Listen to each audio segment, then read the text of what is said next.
The story of Final Fantasy XIV, Episode 3, The Trouble with Sylphs. After waking from a well-deserved rest, the woman named Explora begins making her way back to Vesper Bay, to the headquarters of the group she recently joined, the Scions of the Seventh Dawn. As she does so, she ponders some of the recent events she's been a part of. After exploring some of the other regions of Eorzea as a personal envoy of General Raoban, she agreed to help out some folks in need by clearing out a few troubled places. She dealt with pirates working with some fish-like Sahagin in the Sastasha Sea Grot, stopped some crazed cultists in the Tamtara Deepcroft, and put down a giant revolt in the Copperbell Mines. Then she joined the Scions, who tasked her with investigating some recent disappearances from a camp of refugees near Ul'dah. It turned out that the culprits were the Beastmen tribe of Amalja, who had stolen large quantities of crystals in order to summon their deity, Ifrit, and they had abducted people to become his thralls. Explora herself was abducted, but found herself immune to Ifrit's influence thanks to her connection with Hydaelyn, and she proceeded to slay the manifestation of Ifrit. Other Beastmen tribes seem to also be acting up recently, each one potentially interested in summoning their own deity, and other threats plaguing Eorzea include the looming Garlean Empire, as well as the mysterious robed Ascians. Explora arrives back at the Waking Sands with all this in mind, as she finds Thancred explaining what happened to Minfilia. Thancred blames himself for failing to assist Explora, and for failing to save the victims of Ifrit's influence. Thancred further explains things to Explora, telling her that since primals require an abundance of ether in order to sustain themselves in the physical realm, the Beastmen have taken to gathering crystals in order to summon them, as crystals are basically just concentrated ether. The Scions, therefore, track any incidents involving missing crystals, as lately it has almost always led back to a Beastmen tribe. Normally, these primals don't manifest physically. Instead, they are dispersed across all ether. But when the world falls towards chaos, Beastmen look to their deities for help, drawing them in. The more worshippers a primal has, and the more fervent they are, the stronger the primal is when it manifests. This is why they spread their influence, in a process called tempering, which creates more and more followers, thus making them even stronger. A primal left unchecked is a highly dangerous entity because of this, and thus the victims of Ifrit's influence are going to be executed, as once someone is tempered, there's no way to undo it. Thancred says that all of the recent incidents they've uncovered related to the primals show a high degree of meticulous planning, which worries him greatly. As he departs, Minfilia tells Explora that her recent exploits have earned her a good deal of fame, and she introduces her to three individuals. One, a flame officer from Ul'dah, another, a serpent officer from Gridania, and the third, a storm officer from Limsa. Each hopes to recruit Explora into their respective Grand Company, the organizations in charge of protecting each city-state from external threats. Before she decides, Explora heads off to hear the remembrance addresses from each city-state's leaders, in honor of the 5-year anniversary of the calamity that shook Eorzea. Before she departs, Minfilia gives her a link pearl, allowing instantaneous communication across great distances. Explora first heads to New Gridania to hear the address from the elder Seedseer, Khan Esena. Our forebears were once strangers in the Twelveswood. Fearful of the green wrath, they hid themselves in the dark recesses of the earth. Yet they dreamed of basking in the dappled sunlight of the forest. Through great effort, they proved their worth to the elementals, and were granted a place beneath the boughs. So it was that Gridania was born, some 5 centuries ago. Working hand in hand, the Hyur and the Elysian settlers sowed the seeds of our civilization, and soon they were joined by folk of all races. So nourished by the waters of unity, and blessed by the light of the matron, Gridania flourished into the great nation it is today. While listening to the speech, Explora notices that the two white-haired twins from her trip into Ul'dah are present. Connie Senna says that she's not surprised that Eorzea's unity has faltered in recent years, but they need it now more than ever, with the Garlean Empire continuing to encroach on their lands. Our many troubles blind us to the woes of our fellow man. Thence is harmony lost. Yet harmony is the founding principle of Gridania. We are gathered here to honor the fallen. Let them be honored not only in word and thought, but through concerted action. I bid you join hands with me once more beneath the Twin Adder standard. And together, let us heal the forest's wounds, that our progeny might live in harmony beneath these ancient boughs. For serenity, purity, and sanctity. We must think of the children. Woods will be done. It's up to us to protect the For all forest. the elementals! The speech is as much a remembrance of the calamity as it is a call to arms. Afterwards, the twins introduce themselves to Explora as Alphino and Alizé, calling themselves students of history. Alphino says that Gridania is troubled by two beastmen tribes, the bird-like Ixal, who worship the wind deity Garuda, and the mischievous Sylphs, who worship the thunder deity Ramu. The Ixal are generally more troublesome, being more interested in war, but the Sylphs have grown more distant of late, a contrast to their somewhat friendly relationship with Gridania. The Sylphs had successfully summoned their primals sometime in the past, which seems to have brought on the change. Gridania doesn't wish for relationships with the Sylphs to go sour, and the people hope that by restoring the forests of Gridania to their former glory, they can put an end to their woes, but Alphino thinks this would take centuries. Explora then continues on to Ul'dah to catch the second ceremony, where she again finds the twins. General Rauban speaks of the bloody battle on the field of Cartano, and that they should pray for their brothers and sisters they lost that day. In Eorzea's darkest hour, on the killing fields of Cartano, none spent more in blood and gold than we. Thus was the 7th Imperial Legion laid low. So that's how it happened. How soon history forgets. Yet many left our gates, never to return. Let us pray for our absent brothers and sisters, that they might know happiness in the great beyond, as Thal's honored guests. Despite those sacrifices, they did not claim victory, and now their people are divided, downtrodden, and enthralled, not living, but experiencing a slow death. Our enemies surround us. The savage hordes of the Amalja wait beside our roads, strangling the lifelines of trade. Meanwhile, the Garleans make mock of our borders and despoil our land of its natural wealth. We stand on a precipice, yet we do not act. Whether trader or soldier, monetarist or royalist, all must recognize that a divided Ul'dah stands to fall. Victory and fortune walk hand in hand.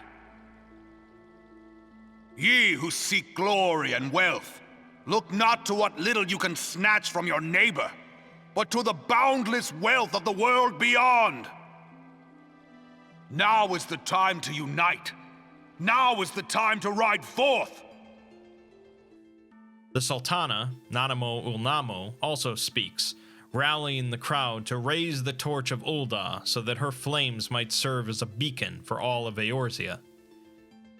Afterwards, Alphinaud again speaks with Explora, saying that Uldans do not shy from conflict, so they have continued to deal with the Amalja and Ifrit through force, but the Garlean Empire is at their doorstep, and they have no plans to deal with all the refugees coming here. Eventually, they won't even be able to sustain their efforts to keep Ifrit in check. Finally, in Limsa, Admiral Merlvib bids those present to remember the fallen from the Battle of Carteneau and pray that their souls are returned to the sea. 700 summers have come and gone since our forefathers first ran aground in this fertile bay. In that time, guided by the Mother of Oceans, Limsa has grown from humble fishing village to uncontested ruler of the 5 seas and beyond. When the Garlean Empire marched upon Eorzea, we assembled beneath the Maelstrom standard, and our grand company was reborn. All answered the call, from the Knights of the Barracuda to Hilthier's bloody executioners, and together we met our would-be conquerors upon the field of Carteneau. That day, the world bore witness to the united strength of Limsa. Alphinaud comments that the people of Limsa cherish their freedom, a trait shared by the beast tribes. Merlvib goes on to say that the Sahagin, the Kobolds, and the Garlean Empire all threaten Limsa, and some of their people choose to fight amongst each other rather than unify. How can we hope to repel our many enemies when mutiny breeds below deck? There is but one course left to us. One bearing that will bring us victory over the beast hordes and the Empire both, and see this ship safe to port. We must mend the rift the Calamity has reopened twixt Pirate and Maelstrom, and stand fast with our adventurer brothers against the coming tempest. Mark ye well, a crew without unity is no crew at all. 'Tis but a mass of drowned men. As with the other 2 speeches, it's mostly a call for people to join the Grand Companies to defend the city-states. Alphinaud expands on what Merlvib said, stating that the Sahagin worship the water deity Leviathan, while the Kobolds worship the earth deity Titan. There will likely be full-blown war with both tribes before long. With the remembrance services finished, Explora returns to the Waking Sands to speak with Minfilia and make her decision about which Grand Company to join. Elsewhere, Alphinaud and Alize are sharing a drink in a tavern, discussing the ceremonies and Explora. Alize expresses her doubt about their course of action, with her complaining that the speeches gave barely a mention of the calamity itself. The so-called remembrance ceremonies were little more than standard waving rallies. As though the Calamity and 7th Umbral Era warranted scarcely a mention. Alphinaud, though, isn't surprised by this, as remembering the pain from the Calamity won't solve Eorzea's current problems. It's clear that the 2 siblings differ in their philosophies about how best to help Eorzea, and they go their separate ways. Our grandfather would never entrust the fate of the realm to despots who rewrite history to their convenience. There must be another way to cure what ails this world, and I mean to find it. You are most welcome to try. Our paths may differ, but our destination is the same. In time, I dare say we will see eye to eye. I should hope so. Explora decides that she's developed a kinship with the Uldans, and so she joins up with the Ul'dah Grand Company, the Immortal Flames. When she goes to speak with the personnel officer to be officially inducted, they are interrupted by news of an airship being shot down by the Garlean Empire. Many of the immortal flames are busy with the Amalja, so Explora is dispatched to assist. Arriving on the scene, they find the ship surrounded by Imperials, who plan on taking it back to their nearby base to dismantle it.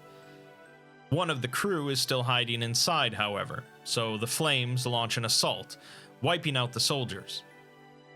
The two crewmen that built the ship, Biggs and Wedge, are safe and sound, and they plan on fixing up the ship and flying it back home. Explorer returns back to Ul'dah and is inducted into the Immortal Flames, swearing an oath of loyalty, marking her as a Flame Private Third Class. She is called back to the Waking Sands by Benfilia, but first she's informed by the Flames that her rank allows her access to her own chocobo. They give her a Flame Chocobo issuance, which she gives to the Chocobo Keeper, who provides her with her own bird. She decides to name the animal Boko, and she rides her new companion back to Vesper Bay. There, she meets up with Biggs and Wedge again, who Minfilia explains are going to be working alongside the Scions for the time being, due to the importance of keeping airship expertise in the hands of a neutral party. Moving on to the next mission, however, Papalymo and Ida explain that they had been tasked with surveying the behavior of the Sylph beast tribe in Gridania. Our task was to survey the behavior of the Sylphs, a beast tribe indigenous to the Twelveswood. Oh, how to describe them. They look like gisselcreens, floating ones, that worship the primal Ramu. Ahem. Though technically a beast tribe, Sylphs are blessed with a comparatively personable demeanor, conducive to peaceful communication. Offering us an invaluable opportunity to learn what the beast tribes know of the primals. While Ramu's existence is well documented, the Sylphs do not, or perhaps cannot, summon the primal any longer, insofar as can be ascertained, until such time as we know. It would be unwise to assume that the threat posed by the primal has passed. Which leaves Gridania with the added worry of not knowing what they should be worrying about. Although the Sylphs are classified as a beast tribe due to them worshipping a primal, Ramu, they are generally peaceful. This peacefulness has the potential of allowing scholars to learn more of the relationship between tribe and primal than they could from other tribes. In order to best facilitate communications, the Scions think it best to send someone to the tribe that possesses the ability of the Echo, which in this case is, of course, Explora. She first heads back to New Gridania, accompanied by Ida and Papalymo, to speak with the head of the Yellow Serpents, who tells them that they mostly want the Sylphs investigated to see if there's even a sliver of a chance of them summoning their primal in the future. The group is sent to the Sylph community of Little Solace, who have spoken with Gridanians in the past. Near the community is a place called the Hawthorne Hut, where the proprietor, a man named Rolf, tells Explora exactly how to diplomatically approach the Sylphs. Specifically, the best way to greet a Sylph is by dancing, and it's best to show up with a gift, with the recommended one being milk root, the root of a dangerous plant creature called an ochu that causes curious visions when consumed. Explora hunts down an ochu, grabs the root, and makes her way to Little Solace to speak with a Sylph named Komuxio that has acted as an intermediary in the past. She dances for the Sylph as a greeting, and then gives the root, which is greatly appreciated. When Ida and Papalymo show up, however, and state that they come as envoys of Gridania, Komuxio tells them that they are not welcome, as the Sylphs have nothing to say to the Gridanians. This is a sudden change for the Sylphs, and Ida and Papalymo believe that something has the group unusually wary of outsiders at the moment. Explora is sent around the community to dance for some other Sylphs to endear her to the group, and then is asked by one of the Gridanians that live in Little Solace to deal with some local beasts that are troubling the Sylphs. Explora handily does so, and also grabs some brownie bushes that the Sylphs use for dyeing thread. She returns to Camuxio, who appreciates her deeds, and says that maybe they were wrong to mistrust her. Since Explora seems trustworthy and eager to help, Camuxio asks her to look into the presence of Imperial soldiers in the area that are cutting down trees and burning bushes. Explora speaks with some Sylphs, as well as some people back at the Hawthorne Hut about the situation, learning that Imperial soldiers are gathering in the nearby forest, moving some large crates. Explora gets pointed in the right direction of where some of these soldiers are located, and she proceeds to slaughter them. Inspecting the crates, she finds that they contain food and special rocks from the area, with Camuxio believing that one of the Sylphs is potentially selling information to the Empire. Before she can properly investigate that, however, Camuxio informs her that one of the Sylphs, named Claxio, has left the community by himself, and they ask Explora to go rescue him. It doesn't take long for her to find him, upon which he explains that he's sick of living in Little Solace, where they depend on the Gridanians for so much help, stating that they're no better than the Sylphs that summoned Ramu. He flees deeper into the forest, and when Explora finds him a second time, they are approached by a group of differently colored Sylphs, whom Claxio refers to as touched ones. Papalimo explains that these Sylphs are ones that have been tempered by Ramu, altered to become his thralls. There's nothing else that can be done but put them to the sword. Afterwards, Camuxio joins them and is glad to see Claxio is safe, as he admits that he left merely because he was afraid. Upon returning to Little Solace, Camuxio tells Explora that she is the kindest and strongest person they have known, and thus she will be taken to see their village elder. Or at least she would be if the elder was here. It seems that the elder has gone off alone into the forest, as he tends to do, but has never been gone for this long. Explora is, of course, obligated to assist, first informing the Yellow Serpents to be on the lookout before going to speak with a man that lives in the area where the elder went missing, named Buscaron. Buscaron admits that there has been talk of a Sylph in the area, but he couldn't be sure if it was the elder, as they're hard to tell apart.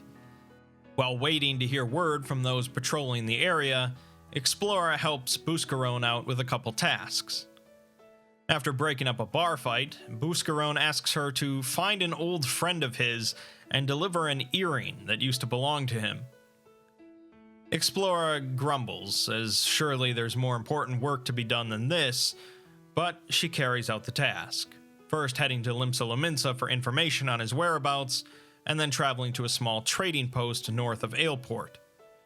She delivers the earring, but as thanks to Buscaron, the friend wants to give him some fire water, and proceeds to rope Explora into killing some animals to get some ingredients. Finally, she returns to Buscaron, who tells her that more Sylphs have been seen in the area, likely looking for the elder. Although Explora heads out to find them, she instead finds only some Garlean soldiers, who she quickly deals with. Buscaron does not think it a coincidence that both Sylphs and Garleans are in the area at the same time, suggesting that perhaps the soldiers are tracking the Sylphs. The only way the soldiers could sneak past the Gridanian patrols is if there's a traitor helping them out. Buscaron believes he has a suspect as well, a man that used to dine at the tavern very frugally, but lately has been ordering the best wines and finest cuts of meat. Since he's a soldier, this is rather unusual, and Buscaron asks Explora to confront the man, Laurentius. Explora finds him on patrol, catching him in the act of conspiring with the Empire. He calls for help to his Imperial friends, who Explora deals with, before running off.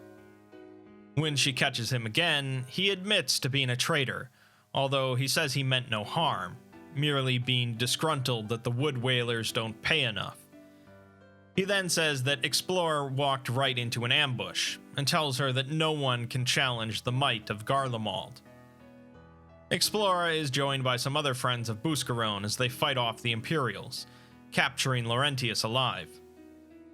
The realization of what he's done seems to hit him hard, and he says that he will give up on the Empire and go confess his crimes. It seems a rather sudden change of heart, but Explorer considers the job done and returns to Buscarone, who tells her that Laurentius did indeed go back and confess his crimes. He says that Laurentius had a hard life, losing his mother at a young age, and he's not shocked that he became disillusioned with the goal of protecting Gridania from misfortune. He hopes in time he'll turn around and become a better man. In other news, there's been word of the whereabouts of the Sylph Elder, Phrixio, who apparently went into the nearby dungeon, called the 1,000 Maws of Totorak. He was being chased by Imperials and had little other choice, but it's a place filled with dangerous creatures, so Explorer is enlisted to head in and mount a rescue operation. The dungeon turns out to be quite a dank and dark place indeed, as Explorer and some fellow adventurers encounter a myriad of nasty creatures. It was originally a jail built on top of a natural cave system, until the Gridanians built one closer to their capital city. Explorer and her group collect some Magitech photocells in order to bypass some barriers on their way through the jail before entering the cave system, which they find covered in a sickly green goop and crawling with arachnids. Fighting their way through to the end of the dungeon, they are greeted by a red, masked Ascian.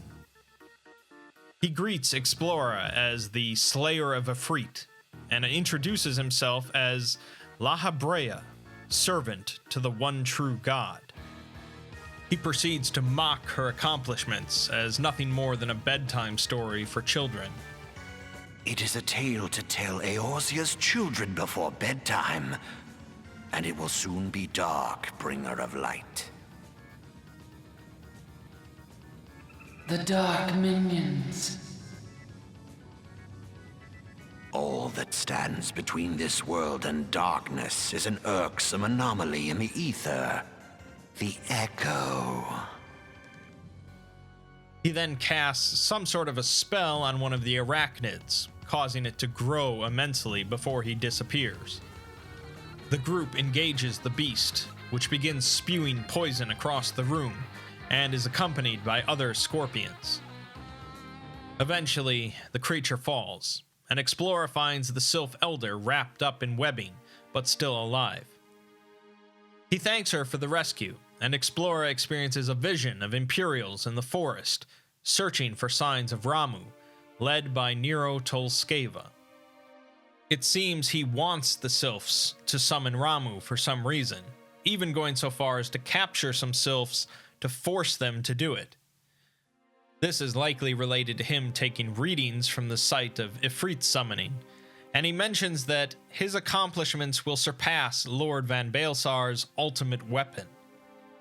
Leaving the dungeon, Explorer returns to Buscarone, who thanks her for rescuing the Elder and gives her some rose oil to take along to the Sylphs to help nurture a relationship between them and Gridania. She delivers it to Little Solace, where Phrixio explains that he had been observing the Imperials for suspicious behavior, but ended up being seen and was chased off. He was chased into the dungeon, where the Ascian tried to feed him to an arachnid. Papalymo gives Phrixio the message from Connie Senna, explaining their worry about the Sylph's potential summoning of Ramu. It seems that a certain section of the Sylphs summoned Ramu to deal with the encroaching Imperials, and all became tempered in the process. The ones that objected fled here and founded Little Solace to avoid also becoming tempered. Phrixio says that despite this, the Gridanians shouldn't fear Ramu, as he is not a cruel primal, as long as no one trespasses in the Sylphs' ancestral homeland. In turn, the Sylphs, tempered by Ramu, have also become fiercely protective of their homeland, and also are insistent on bringing back the other Sylphs into the fold. Ida and Papalimo consider the situation resolved, as at least the Sylphs of Little Solace are intending to uphold the friendship with Gridania, and the tempered Sylphs won't bother anyone outside of their home. They head back to New Gridania to pass along the news to Connie Senna, while Phrixio gives Explora a crystal that the Sylphs received upon summoning Ramu. Upon taking it, she experiences the vision of the six-pointed symbol, 3 of them now filled in. Phrixio says that a light came out of Explora and enveloped the crystal, and that it will be of use to her one day. He's sure of it. Before departing, Explora scouts out the area consisting of the Sylphs' homeland nearby, finding the tempered Sylphs milling about peacefully. She returns to New Gridania to speak with the Yellow Serpent's officer, who is glad of the news and thanks her for her service.